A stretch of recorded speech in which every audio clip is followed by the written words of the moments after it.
Hello, and welcome to our first professional webinar for the Christopher and Dana Reeve Paralysis Foundation. I am Nurse Linda. I think I probably know most of the people who I've seen on the attendee list, so welcome. I hope you're all continuing to stay safe. Even though the COVID numbers are down, we still have to be extra cautious. So they're good habits to get into, and we'll continue with those. But today, we have an extra special guest for our interview today. He is a professor and chair of physical medicine and rehabilitation. He's the chief medical officer of the Christine E. Lynn Rehabilitation Center for the Miami Project to Cure Paralysis. He is the co-director of the NIDILRR South Florida Spinal Cord Injury Model Systems, and he's also president of an organization to which we both belong, which is the Academy of Spinal Cord Injury Professionals. So with that, I'd like to introduce Dr. David Gator, MD, PhD, MS. Hello, Dr. Gator. Hello, thank you so much. I'm really excited to be here today. A little bit nervous, but you promised this would be fun, and I'm looking forward to it. This is always fun and exciting. Your specialty is metabolism in spinal cord injury. And I was just thinking about how you might have gotten interested in something like that. My mind conjures up an image of a little boy about 9 years old playing ball in the backyard and thinking, metabolism, that's what I want to do. But I imagine that's not your story. So how did you get interested in this, doing this work? That's not quite my story. We were speaking earlier, I grew up in the deserts in Arizona, and I thought initially, we grew up on a ranch and had a lot of animals, and I thought I would want to go into veterinary medicine. Just seemed really fun. However, I had a few mishaps myself, and after a few orthopedic surgeries, kind of changed my mind, thought I would go into medicine and particularly orthopedics. However, on my path, I had an opportunity to do a master's degree in exercise physiology, which was just absolutely fascinating to me. I had no idea everything that I had learned in, chemistry and biochemistry and everything. It just started to come into focus in a really new and different way. And I was still thinking, sports medicine. And I had an opportunity to do a semester, which turned into several semesters, of cardiac rehabilitation. The cardiac nurse that I worked with was absolutely incredible. And the people that we worked with were not the kind of people that I expected I was going to be working with, but folks who had had a heart attack, folks who had major catastrophic events and were suddenly very interested in doing things to change their lives and to improve their health. So as we were going through that, she asked a little bit about my interest in medicine, and she said, there's this area of medicine called rehabilitation, physical medicine and rehabilitation, and you might want to look into that. And so I went to Google. Oh no, we didn't have Google back then. I went to the library and found what I could on rehabilitation medicine, and began to really be amazed at the opportunities and the different populations potentially that we could serve. Was really fortunate through medical school and then my PhD. I had a lot of training in biochemistry of exercise and metabolism, and particularly body composition as it related to obesity. Back in the day, we didn't realize that obesity was actually the driver of the metabolic syndrome and the cause of diabetes and hypertension and dyslipidemia and all those things. We just thought it was stored energy. Anyway, I'm going to kind of shorten the story a little bit and say I ultimately got into medical school and did a PhD in physiology. Part of that work was looking at body composition, and then I got into residency, and I just absolutely fell in love with spinal cord injury medicine. It was absolutely incredible to me to see folks who had undergone, a catastrophic event, a life-changing event, and the resiliency and the passion that they had for life, and the opportunity that I would have to be a part of that was, it was a dream come true. But even more, or at least as much, my interest in physiology and exercise physiology, and particularly the physiology after spinal cord injury, just opened up a whole new world. And everything I had learned previously about physiology, and I thought I was an expert, I realized I had to relearn for persons with spinal cord injury because their physiology has changed so much. And so that being the case, I started to notice more and more of the folks that I was working with, their body weight wasn't changing, or at least they didn't think it was changing. There weren't a lot of people who were weighing people in spinal cord injury in their wheelchairs back in the day. But I was thinking that they must have been losing a lot of muscle mass, a lot of bone mass. And then, you know, as you learn more about spinal cord injury, their metabolism is slower as well because of sympathetic blunting. So their catecholamines and, you know, adrenaline is not as high as before their injury. For men in particular, their levels of testosterone drop. And so all of the things that typically we think about going into to build muscle and bone, these folks they didn't have those building blocks or the hormones to support that kind of an environment. And so I took some of the things that I had learned in my exercise physiology training, and we started looking at resting metabolism for these folks and found that it was maybe half of what they should have had if they hadn't had a spinal cord injury. They weren't burning many calories. They didn't know they weren't burning many calories necessarily, and so they were still eating a fair amount. And even those who were trying to watch their diets, you know, trying to drop your caloric intake by half was that I would struggle with that. You might struggle with that as well, maybe not. But to have to do that consistently, just not to gain fat weight, that would be such a challenge. So the bottom line is I was able to get through my residency training and took my first position in Kentucky and met some really wonderful people there. Was coached into career development awards with the VA and with NIH, looking specifically at metabolism after spinal cord injury and obesity and how that played into, particularly, I was interested in the diabetes and the lipids, the cholesterol levels that were changing, and the blood pressure. As I started working with spinal cord injury, I expected, you know, everybody's going to have low blood pressures because, again, sympathetic nervous system is blunted, and most of our folks had neurogenic orthostatic hypotension. Their blood pressure were low because of the spinal cord injury. But within a couple of years, their blood pressures for many of them were normal. And a few years later, were actually on the high side, which hadn't really been reported much.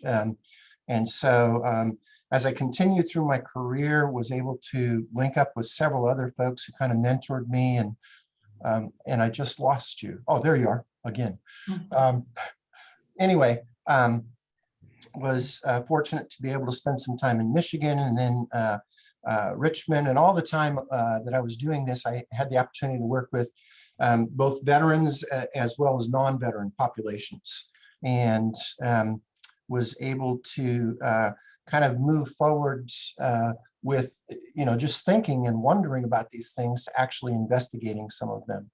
And so that was a very long story to a first question, but that should allow you to take me in lots of different directions. Oh yeah, my head is spinning. So what really, several things you said piqued my curiosity, but what I was really struck by was the thought that people's blood pressures got into the hypertensive area, which we usually see people's blood pressure drops and then they get their blood pressure stabilizes at a lower area, and what becomes hypertensive for them is not hypertensive in the general population. So are you seeing people who have actual hypertension restoring of the blood pressure, and why do you think that, why does that happen?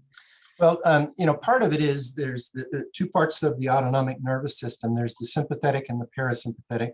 Mhm. They're kind of constantly in a tug of war for all of us. But after a spinal cord injury, and particularly higher levels of spinal cord injury, the sympathetic component doesn't work as well. And the parasympathetic causes more of the lower heart rates and blood pressures and those types of things.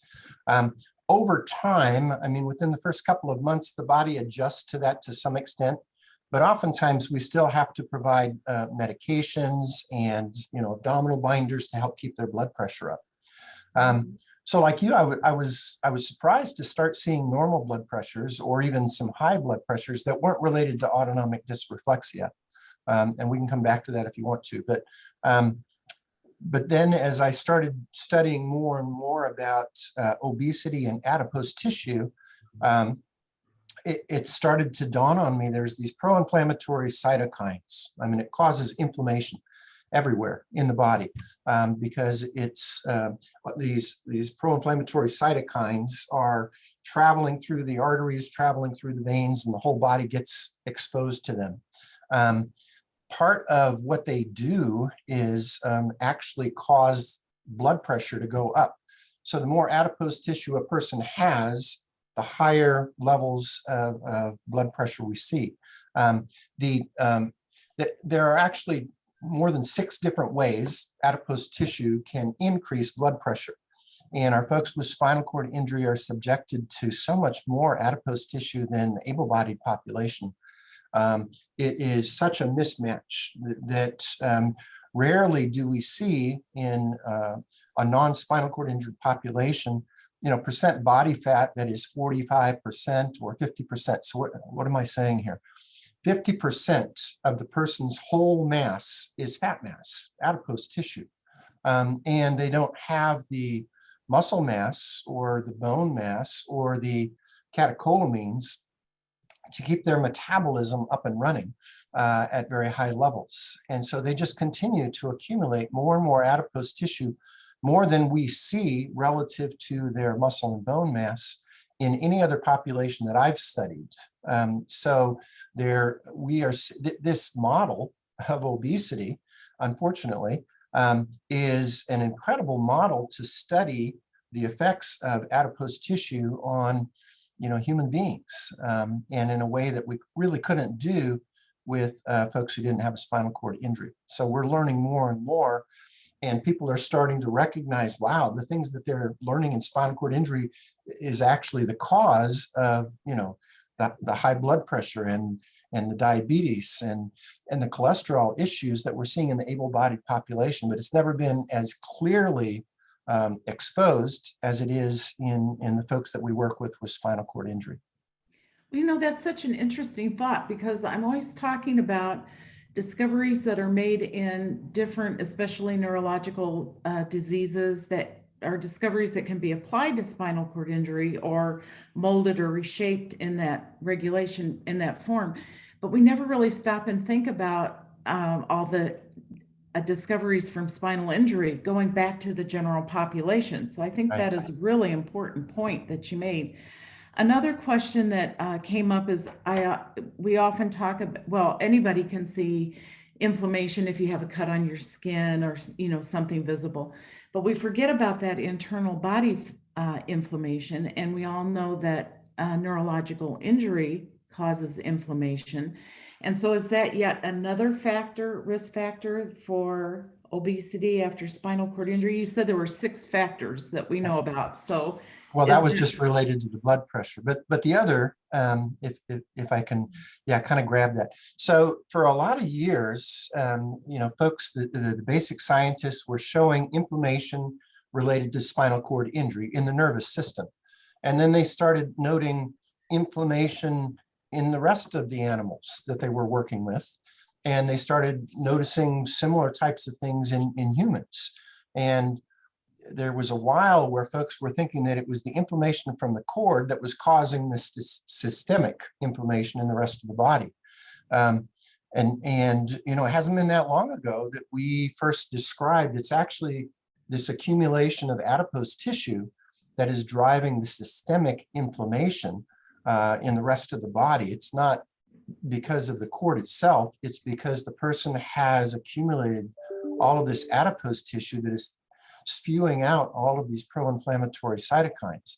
And that's why we have systemic inflammation. So it's indirectly related to the spinal cord injury itself, which may no longer be inflamed at this time. I would like to just ask you, there's a question that had come in through the chat box there. And the question was about what levels of SCI are you talking about for the effects of adipose tissue? I would think they think at the cervical level, or does this happen with all SCI? Does it happen with higher injuries, lower injuries? And the answer is yes, but it's graded. So the lower the level of the spinal cord injury, the more muscle mass and bone mass remains normal. And so it's at the highest levels of spinal cord injury, so tetraplegia up in the cervical spine and the cervical cord, that we see the largest accumulation of adipose tissue, throughout the rest of the body.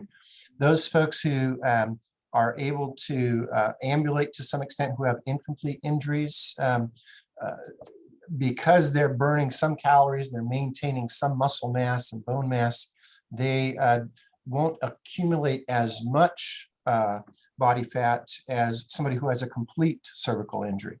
On the other hand, those folks with paraplegia still have lost a lot of the muscle mass and the bone mass in their legs, the lower extremities.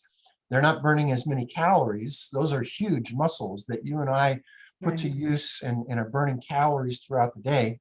Even our folks with paraplegia have significant obesity, unfortunately.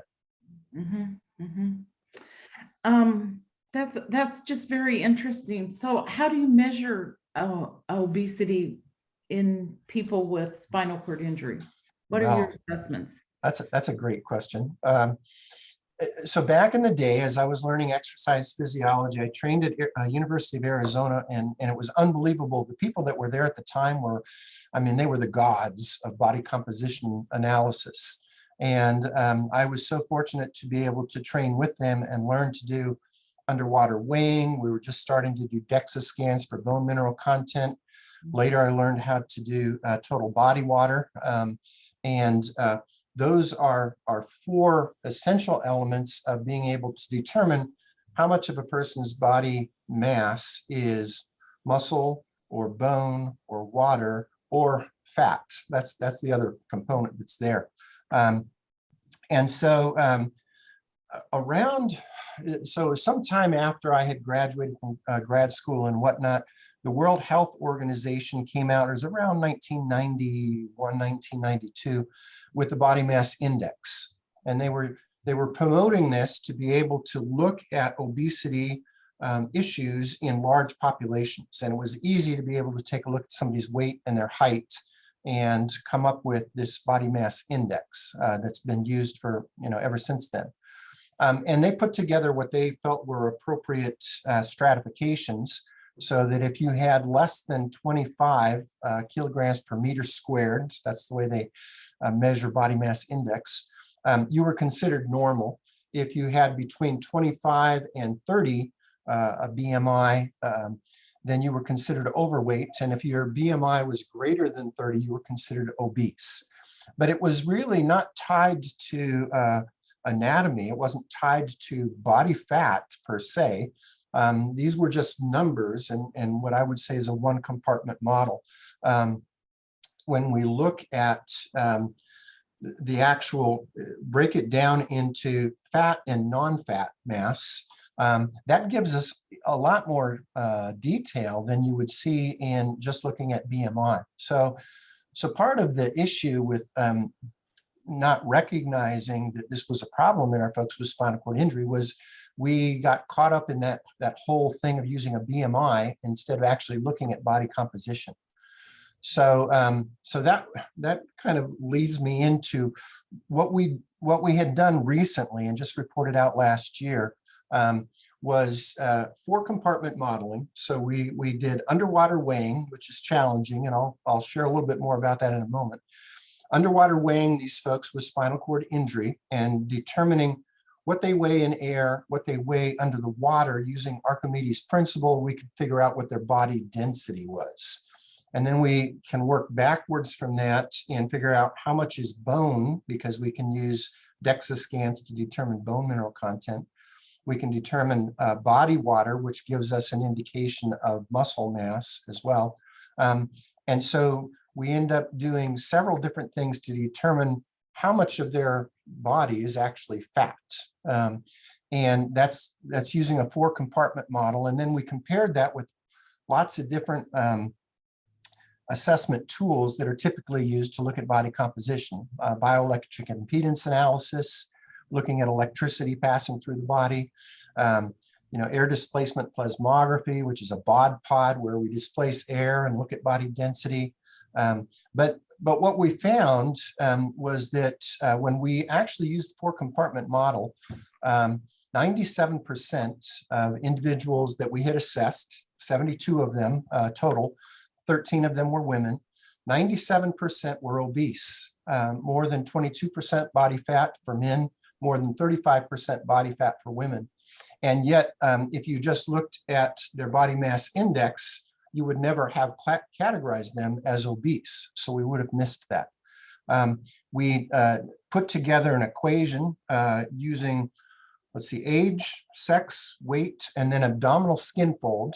We did correlation analysis with our 4-compartment model and found that we could use this equation to predict what their percent body fat was. And it was so much more helpful than just looking at body mass index.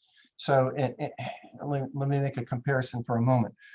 For somebody who had 42% body fat, their body mass index on average was 27, which is not that bad if you're looking at body mass indexes. 42% body fat. And so those are huge numbers. You never see those kind of numbers in able-bodied population, where a BMI of 30 typically correlates with maybe 30% body fat. So these numbers were staggeringly different. And so anyway, only recently have we been getting this information out there, and we call it neurogenic obesity, as opposed to sarcopenic obesity. So sarcopenia is loss of muscle. So there are populations, particularly as we age, we lose muscle mass and gain more fat mass, and that's called sarcopenic obesity. Neurogenic obesity is more than just that, however, because of the sympathetic blunting that we talked about, because of other aspects of metabolism, lower anabolism, growing new muscles and new bones in our persons with spinal cord injury. So again, this model is a model that goes way beyond the explanations that we have had in the able-bodied population in terms of why adipose tissue is so bad. So if I'm working out in the community and I don't have access to these deluxe assessment measures, how would I figure that out for an individual? Or if I'm in the community and I want to go to my healthcare professional and say, I would like an assessment, what can be done in less scientific type of environments? Yeah, so the DEXA scans are a little bit expensive, but you can figure out your bone mineral content, whether you have osteoporosis or not, and body composition from those, but a little bit expensive. And that's why we developed this equation that all you have to do is get an abdominal skin fold. So they have skin fold calipers. They cost about $200. A doctor's office could easily afford those. They probably have one. Yeah, and once you have that and you know the person's age, their sex, and their weight, you can figure out, using our equation, what their percent body fat is. Okay, so, and where would we find your equation in the literature? How would we access that? Topics in spinal cord injury rehabilitation. You can put in my name, Gator, and body composition in Google, and that would probably bring it up fairly quickly. Okay, well, that Google is certainly has been our friend in many ways not, but in many ways that certainly has been helpful. So if you look that up, you're going to find Dr. Gator's name and you'll find his body fat equation. Now, once you found this and you found that somebody has this neurogenic obesity, then what do we do? Well, I think a little bit more assessment, and it's difficult again to get this right now. It's just not easily Right. available, but to determine the person's energy expenditure, total daily energy expenditure. And again, that's going to be tied to muscle and bone mass to a large extent. There are equations that you could kind of figure this out, but they haven't really been validated for spinal cord injury yet. What we recommend is that you use indirect calorimetry. What? Indirect calorimetry. So I'm not going to put you in a bomb chamber and, no, this is, we actually measure the oxygen that you're using at rest. And ideally, your basal metabolism. So as you're just barely waking up in the morning, you haven't been up and moving around yet. We measure oxygen consumption. It's a canopy that we put over you while you're lying down. And we have a machine that measures how much oxygen your body is using, and that can be converted to calories pretty easily, and we can figure out what your basal metabolic rate was. And then we'd come up with another equation that you can use that basal metabolic rate to determine the person's total daily energy expenditure, which includes your resting metabolism, the thermic effect of activity, and then the thermic effect of food. Even eating burns a few calories, not as many as we consume usually. But those are the three aspects of our total daily energy expenditure. And then you can figure out, okay, this is my total daily energy expenditure, which tells you approximately what your intake should be. Ideally, you'd like to balance your energy expenditure with your energy intake. And if you can do that, then you're not going to gain fat mass. Most people with spinal cord injury are consuming a couple hundred calories a day more than they are expending. And so then coming back to your question and the practical aspects, we need to figure out how to increase energy expenditure through exercise typically, and or decrease energy intake by dieting. And neither of those are things that our society has bought into to a great extent. But really, that's what it comes down to. We have to try to achieve an energy balance in order not to gain more fat. Or if you want to lose fat mass, if you find out that you are obese, then you're going to have to increase your energy expenditure and decrease your energy intake in order to lose some of that fat. And fat, unfortunately, carries with it 3,500 calories per pound. So if you want to know how long it's going to take you to lose a pound of fat, it's the number of days that you can burn enough calories to finally get 3,500 calories deficit from where you started from. To equal 1 pound. Yes, 1 pound of fat. Yeah. That's not good news. None of us wants to hear that.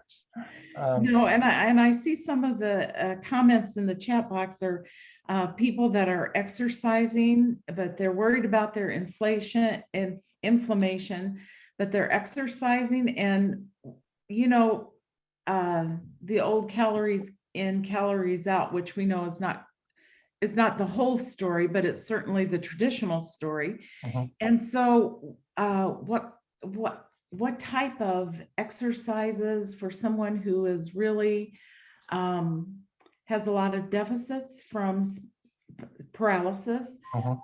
what kind of exercise treatments can, because you can control your food intake, but expending that energy, how do we get that energy expenditure up?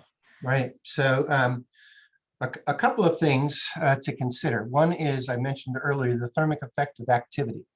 So while we're exercising, we're burning calories. Our folks with spinal cord injury who are only using their upper extremities, the muscle mass in the upper extremities is nowhere near large enough to burn a lot of calories during an exercise session.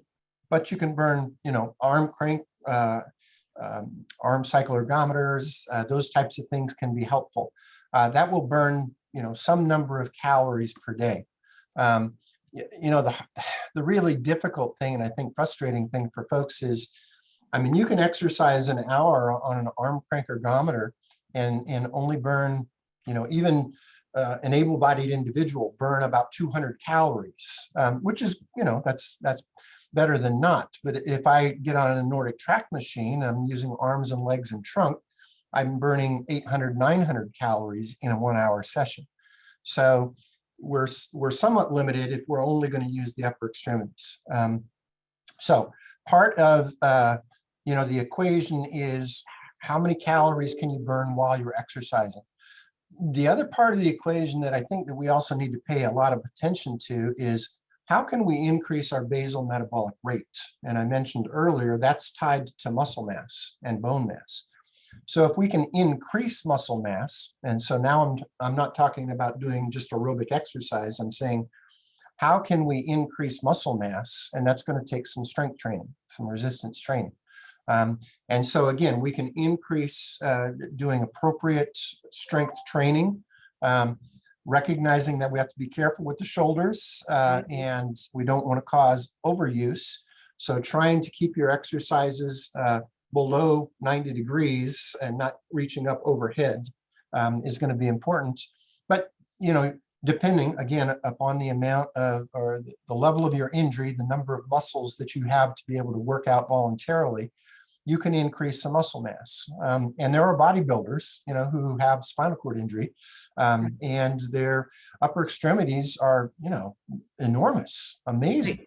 Yeah. And even still, those folks aren't burning as many calories as smaller individuals who are able to use their legs and burn calories at rest. So I guess what I'm trying to say is 23 hours a day that you don't exercise, if you have even a little bit more muscle mass, you're going to be burning more calories.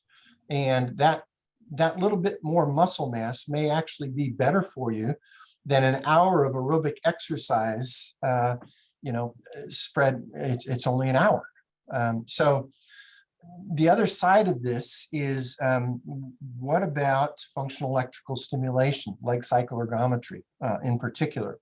And we've looked at that as well. And I think that that's a reasonable way to try to improve muscle mass and bone mass in the lower extremities to do exactly what I was saying. So you can burn calories.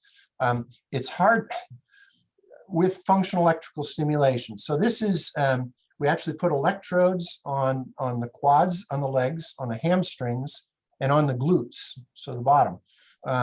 And we can cause those electrodes to stimulate with electricity the muscles, so the muscles actually contract in a reciprocal fashion, so that folks are actually using this system to pedal a bike, it's specially built for this purpose, and burn calories during that time. Now, the flip side of that is that we are actually activating the muscle fibers in a reverse physiological order.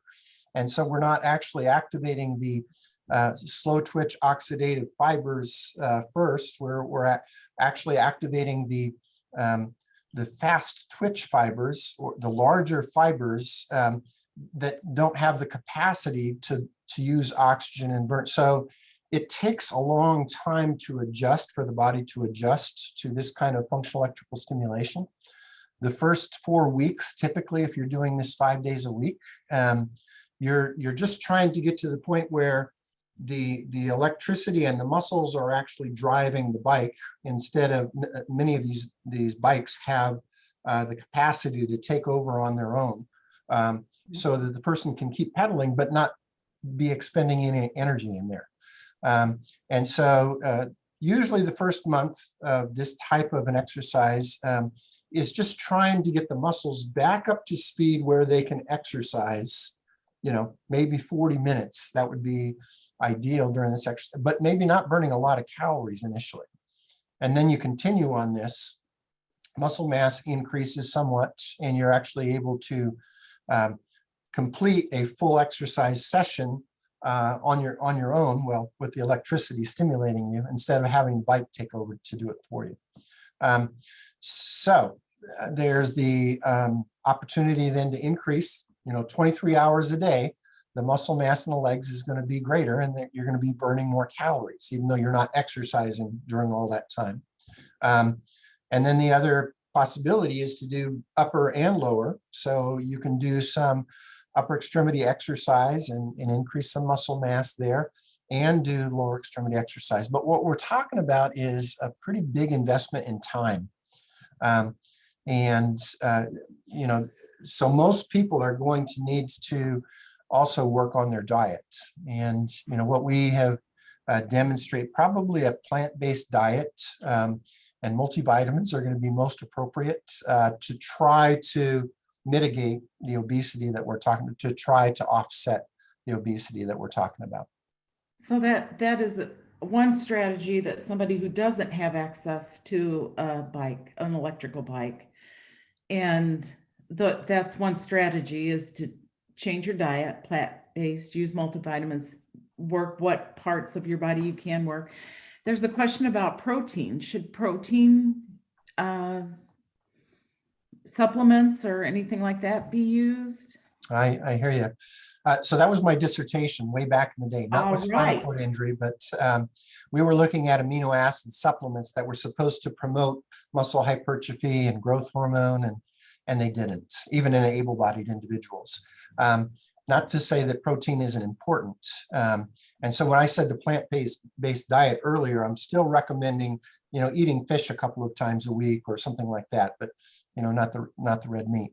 Amino acid supplements, if your body doesn't use it, you lose it. And so unfortunately, what we see with a lot of folks who are taking these amino acid supplements are a lot of protein in their stool product. And it's just passing right on through because the body doesn't keep what it doesn't need.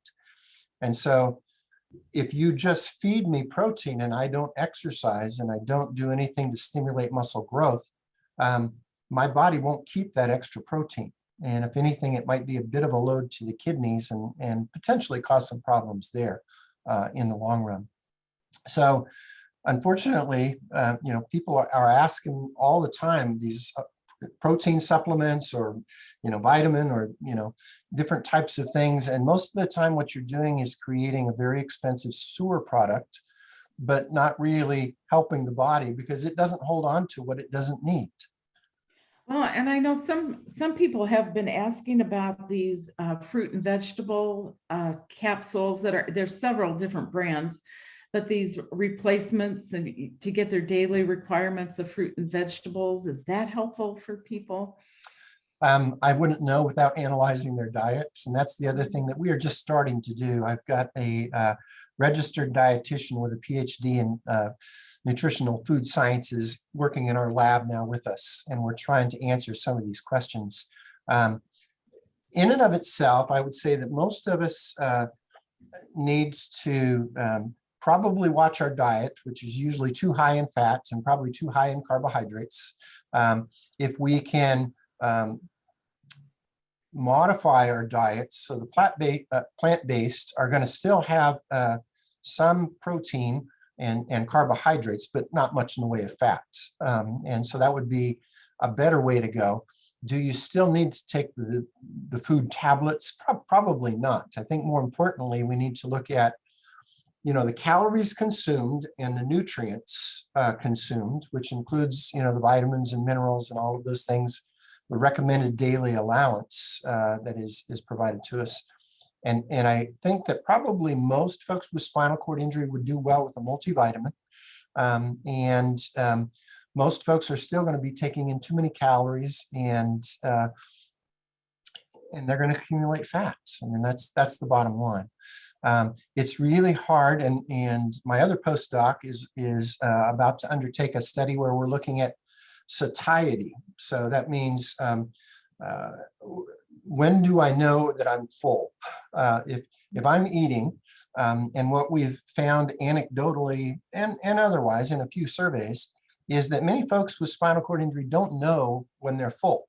And part of that might be because of the spinal cord injury and not getting the sensory signals back to the hypothalamus and whatnot, but trying to, discover exactly what drives satiety, or when do I know that I'm full? And is there a way that we can improve that, or trick the body into thinking that it's full? So now we're starting to get into, yes, lots of different areas, and I'm getting a little scattered with my my directions here. But that's because all of this needs to be investigated more fully. And, I feel like, I've been at it for 25 plus years and have barely scratched the surface of what we really need to know. Well, it's huge, and nutrition is grossly left out of most academics, even in elementary school, high school, even the basics, where it's just glossed over or not even mentioned at all.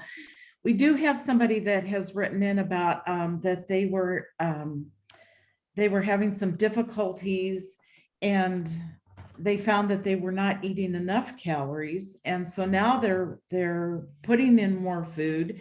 And because they're eating more food, they've lost weight.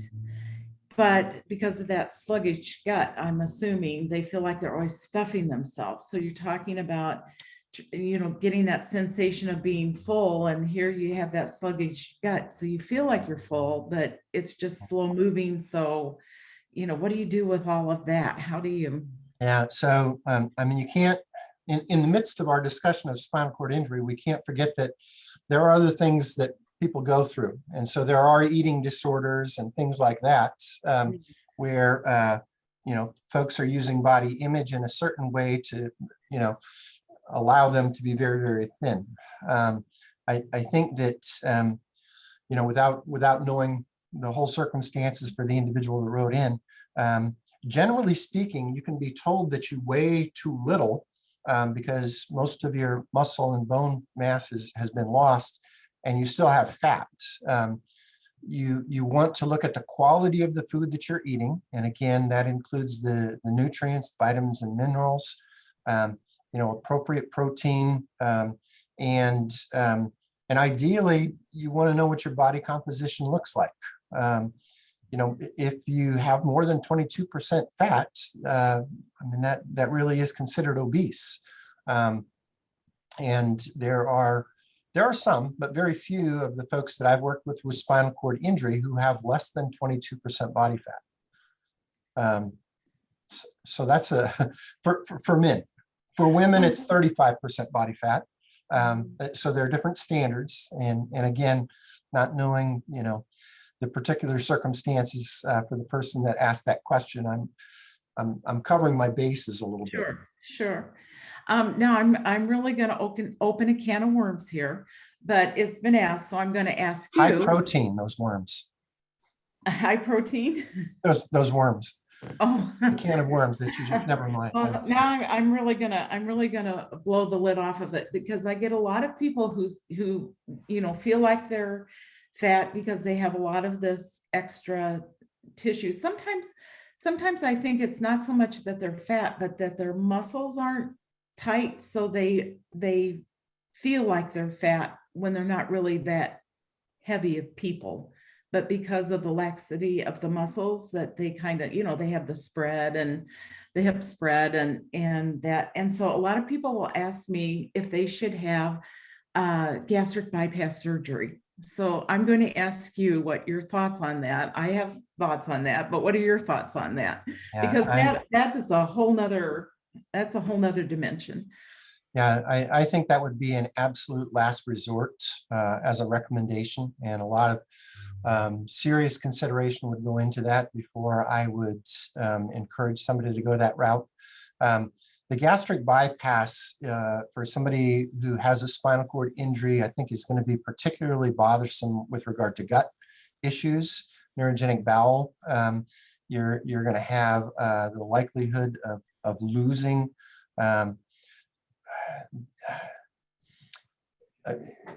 I think the digestive, depending upon how you do the gastric bypass and whatnot, the digestive component could stimulate spasticity and autonomic dysreflexia. You just have a lot of things that could go wrong that we know go wrong in the able-bodied individuals, but there are ways you can get through that. But for somebody who has a neurogenic bowel, I mean, trying to remain continent after a bypass type of surgery could be very problematic. And so all of this with a grain of salt. I think that the likelihood of social paralysis because of bowel incontinence following a gastric bypass type of surgery would be huge. And the one thing we don't want to promote in our folks who are paralyzed is social paralysis, because they can't control their bowels. A lot of things that I would recommend before going that route. There are only a few case studies out there. And so we really don't know, what the literature supports. It's not clear that it's going to be beneficial for our folks. And that's a huge life decision anyway, plus all the exercise that goes along with it. And if you can't exercise, then, it kind of is, it's really a different situation. So there's somebody who's written in here, could you address some basic nutrition principles like calorie density, value of high fiber, high water food content that you find in a plant-based diet? And I just want to add to that about the new plant-based meals that are out, the beef and bacon and I don't know what of, they have all these meats, quote unquote, that are now plant-based. So, I mean, what we know is that our American diet has way too much red meat and fat in it. And, we're able to find higher nutrient dense foods that are plant-based with fewer calories associated with them. The problem with the red meats and whatnot is there's high calories and not as much nutrients and, amino acids aside. So, talking about green vegetables, raw vegetables, beans, legumes, tomatoes, mushrooms, those are relatively high nutrient dense foods with low calorie density associated with them. Now that said, I'm going to step back just a moment and say, I do like components of the Mediterranean diet and the aspects that, lead to maybe lower systemic inflammation. We were talking about that. The problem with that for folks with spinal cord injury is, you can only eat a little bit of that because it's high calorie density, a lot of that food in the Mediterranean diet. And so there's still going to be, you're going to need to watch the caloric density and make sure that you're not over consuming calories, even though those are considered, anti-inflammatory types of foods. Okay, now somebody asked also about testosterone replacement for building muscles and. So again, for men with the spinal cord injury, most of them will have low testosterone levels and low free testosterone levels. Part of that is because they're not activating the muscles, and then the muscles come back and they stimulate the production of those hormones. Bill Bauman and Ashraf Gorgi and others have demonstrated that just taking or just using testosterone supplementation will increase muscle mass some. But if you don't use it, you lose it. And so I think that that needs to be balanced with what are the person's goals? There are side effects to taking these supplements as well. So if the person is going to exercise, if they have low energy and that type, and that's what you're trying to offset, then I think bringing them back to physiological levels of testosterone is good. I don't think going above that point is going to be helpful. If the person is wanting to start on an exercise program, I think it's very appropriate to ask your physician, I want to do this. I'm hoping to gain some muscle mass at the same time. I'm hoping that this will improve my fitness levels. Would you check my testosterone and see if it's low and consider giving me a testosterone supplement? So doing that in concert, with your physician who knows what your lipid profile looks like, et cetera, I think is a reasonable request. But just taking the testosterone without exercising isn't going to significantly, and I'll say clinically significantly, increase your muscle mass. Despite what those studies have shown, you're only going to go so far unless you're activating the muscles, activating the bones to grow more muscle and more bone. Okay. Now, Dr. Gator, the number one question that I receive, and it's on the chat box today, but the number one question I receive are questions about the little tummy pouch. And that bothers a lot of people. What can be done to help that? Well, an abdominal binder, and I'm not being facetious. It's difficult because many of these folks have abdominal muscle paralysis. Right. And so what happens when the abdominal muscles are paralyzed are your abdominal contents, your guts, if you will, your intestines, all of those are going to drop down because of gravity and bellow out, basically. Mm-hmm. Unless you can activate, so, potentially you could get those abdominal muscle electrical stimulation units. And as long as that was being, moving forward, that's going to help hold your abdominal contents in. But otherwise, you're going to be caught in that scenario. I would say that the other thing that happens because of that is your diaphragm is usually domed without a spinal cord injury. If your abdominal muscles are not paralyzed, they help hold your abdominal contents in and up against the diaphragm, which allows us to take the resting length of the diaphragm is pretty good, just so that when we can take a deep breath. But when you have abdominal muscle paralysis, instead of that dome, your abdominal contents are sitting down and out, if you will. And so your breath is also going to be shorter. You can only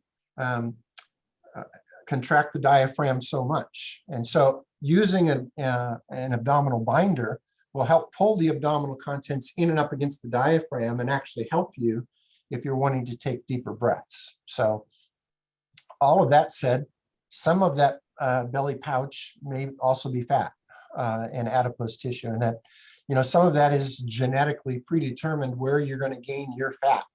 You may gain fat in a different area than I would gain fat, and some of that is genetically determined. But the bottom line is, if your energy intake exceeds your energy expenditure, your bottom line is going to get bigger. And that's just the reality of energy metabolism. And that is the reality for everybody, I think, in that regard. So you have done some work on neuroplasticity and metabolism. Can you talk about that? Yeah, again, a little bit of what we are looking at is, can we activate muscles in a way that promotes voluntary control of those muscles? And so, there's been some work with epidural stimulation to the cords, starting in Reggie Edgerton's laboratory in UCLA, and then Susie Harkema has really got a lot of work going on in this area. She's at University of Louisville now, where they're electrically stimulating parts of the cord, and people are starting to be able to have some voluntary control over muscles that they weren't able to activate before, are able to have some control over bowel and bladder that they weren't able to activate before. Now, with regard to ambulation, what we think is true is that there are pacemaker cells in the lumbar regions of the cord, the lower part of the spinal cord. So in the same way that your heart has a pacemaker cell, and that's what makes it beat every 60 seconds or 70 seconds or whatever it is, we've got these pacemakers in our spinal cord that activate walking and reciprocal gait. And they started doing this way back in the day with spinalized cats who had a spinal cord injury. They could actually walk on a treadmill, even though their cord had been transected. Once they got it started, they just kept going in this reciprocal fashion because of these pacemaker cells that are in the cord. And so part of what we're trying to do with the partial weight bear treadmill training whether that's manually assisted or robotic assisted, is to try to activate and get the body used to activating those pacemaker cells in the lower part of the cord to facilitate gait. And so a lot of work going on in that area at the same time that helps to maintain muscle mass and bone mass, because you're at least doing some partial weight bear training to those. And hopefully it's helping the person improve their blood pressure, those types of things. So, once you start going into neuromodulation and whatnot, there's a whole nother area there that I know we don't have time to go into today. But it would be delightful if only we could.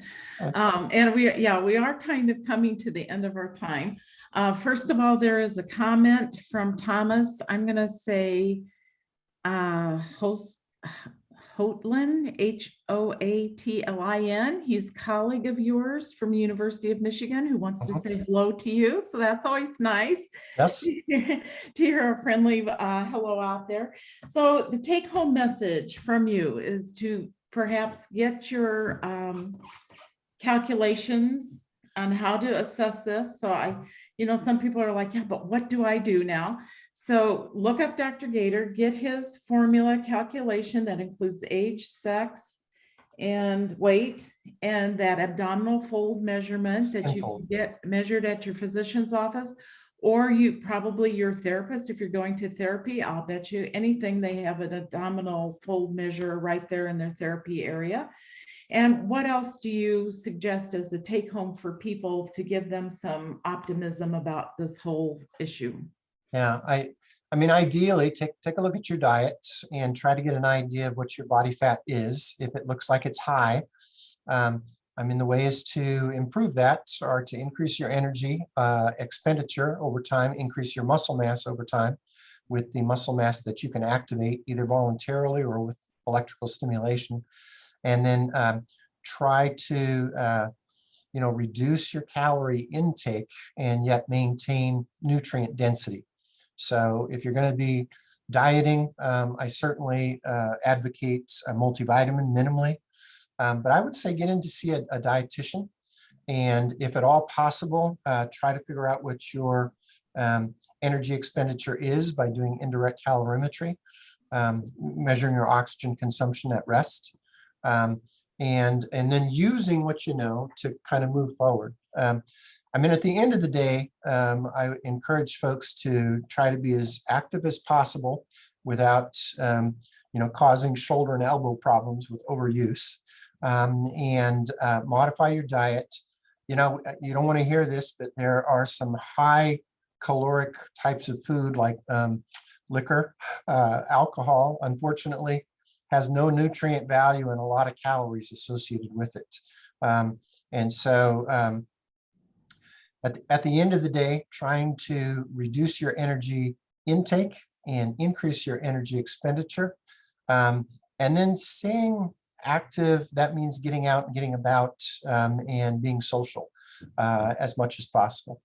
We have an awful lot to learn. I don't know answers to these. I wish I could give absolutes. I can do that to some extent if you have access to, being able to get to a laboratory and get these things measured.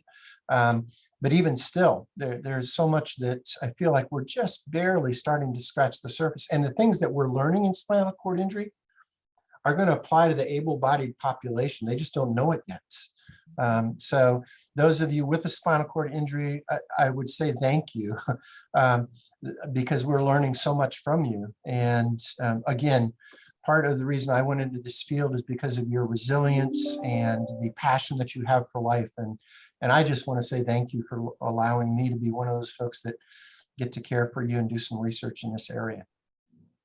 And also, I want to point out, if you want to take some of this information or find out more, you can look at Dr. Gator's webpage at the Miami Project to Cure Paralysis. There's a link there to all of his articles, so they're very easy to find. And remember that whatever you decide to do, to check with your own personal healthcare professional, because there might be something unique to you that maybe there's some information that can be used, or maybe some that shouldn't be used for your individual case. So always check with your personal healthcare professional before doing anything, trying to make big changes in your life. Discuss with your healthcare professional what you should be doing. You can print off some of those articles and take them to your healthcare professional or refer them to them. So that gives a little more information about what your wishes and desires what might be. And also to any professionals that are listening, to be sure and check out the Academy of Spinal Cord Injury Professionals, which we have our big conference coming up in Kansas City this September. September Um, 7th through 10th. Thank you. Yes. And so that'll be quite an exciting, those are always great conferences. If you get a chance to go, they're always wonderful. Dr. Gator, thank you so much thank you so much for your time and your graciousness. This has been a wonderful presentation. And I'm sure that a lot of people will be listening to this over and over again, because there's so much information, you really need to sit and digest this for a while. So thank you so much for participating, and we'll hope to maybe do it again someday. Thank you so much. I really enjoyed the opportunity. I hope that I was helpful. And obviously I don't have all the answers, but hopefully these things will help change your lives. So thank you so much. Yes. Thank you, Dr. Gator. You bet. Bye-bye. Bye.